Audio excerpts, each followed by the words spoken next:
So I've been thinking about kind of some milestones in my practice since coming to the Abbey in 2008. And I brought many preconceived notions about monastic life. I had no frame of reference for monastic life. I knew one monastic, Venerable Children, that's it. So, no frame of reference. I had no notion. So she was the model. And I had this idea that once you were in robes, you would be like her. You know? Some kind of miracle thing. I don't know. It sounds so silly now, but I really thought there would, somehow this would just all, we'd manage our afflictions and it would all be good. I had no knowledge of the effect of years of practice on a person. So this is why we talk a lot about ignorance in Buddhism. So when community members didn't act according to my expectations, I would criticize and judge them in my mind, which of course brought a lot of misery. It's the same habit that I lived with, out in the world. Same habit.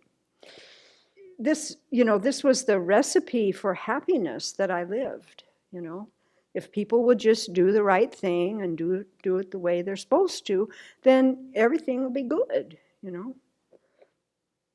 And of course, living that, I never experienced the happiness that I was expecting, that didn't happen at all. And it got even more clear here about that.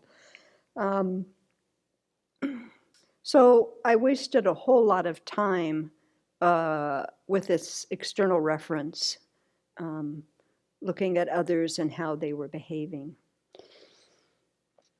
Now, due to the kindness of Venerable Children who kept talking about harmony, working on one's own mind, and not trying to change someone else, it started getting through the blockhead here. It took years. I'm just going to tell you, it took a long time. And I'm still working on it. I can still get pulled into that quite easily. I'm sitting here hoping that I'm not the only one that is suffering from this malady, but maybe I am. Yeah. So this facade that I had constructed in lay life, of course, I brought with me. And it started cracking here. All the identities weren't working. And this forced me to focus on myself, to get to know my mind. And of course, if you can't see something, you certainly can't transform it. And so really that's the first step, to get out of looking at you and what you're doing and looking here, what am I doing? That's a very painful process because I had never done that so deeply as here without distraction. It's quite painful, I will say.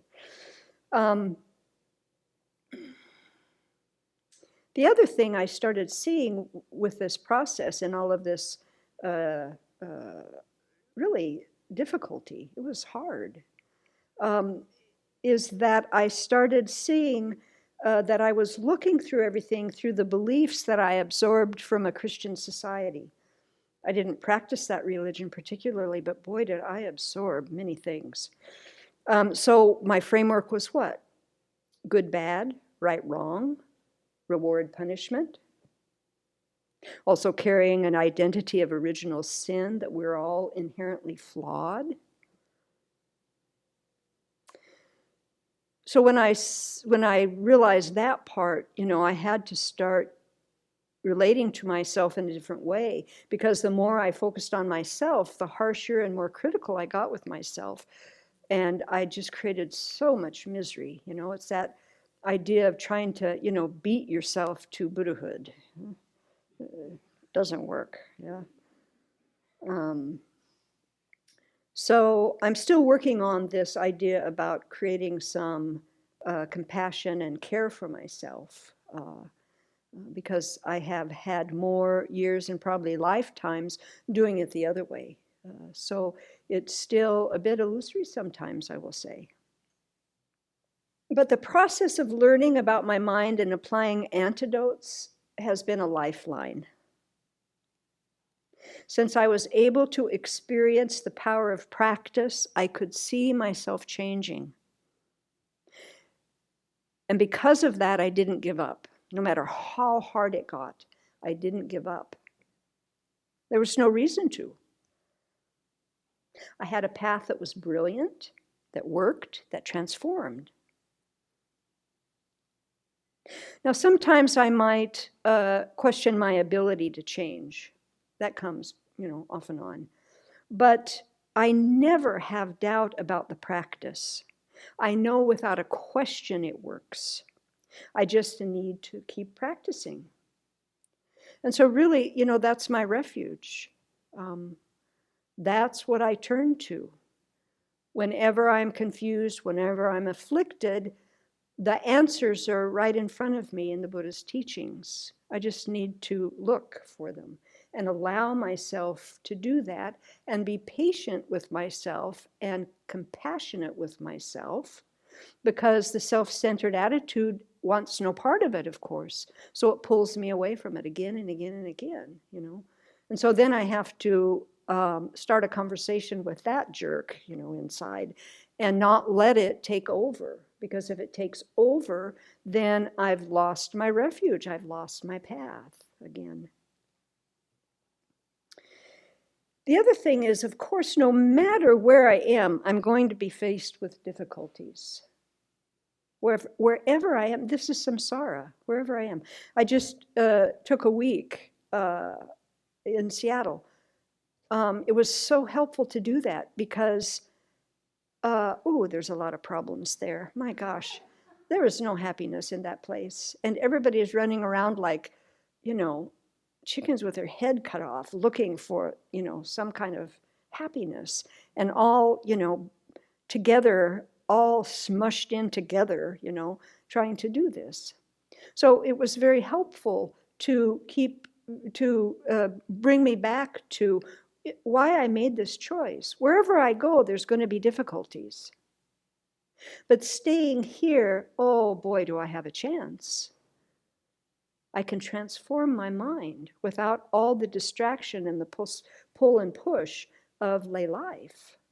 Because there's a lot of pull and push out there, and so much distraction and so much noise and so much busy.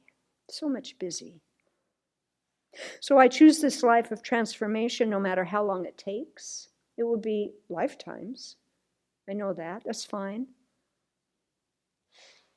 No matter how difficult it is. Because it's a reliable, safe direction in this and in future lives. So I'm kind of building up the force and the merit and the virtue this life for this mind stream that happens to inhabit this body this time. When I die, then this mind stream is going forward. I am trying to prepare it for next life so that this practice, this path, can be recognized, hopefully early, so that I can continue on. So this mind stream, not I, not me, so this mind stream can continue on and on to what? Full Buddhahood. And then, think about it for a minute. Mind without any affliction. Without any affliction. Do you get a sense of the power, the space of that, the lightness of that? That's what's awaiting us if we allow ourselves to stay on this path.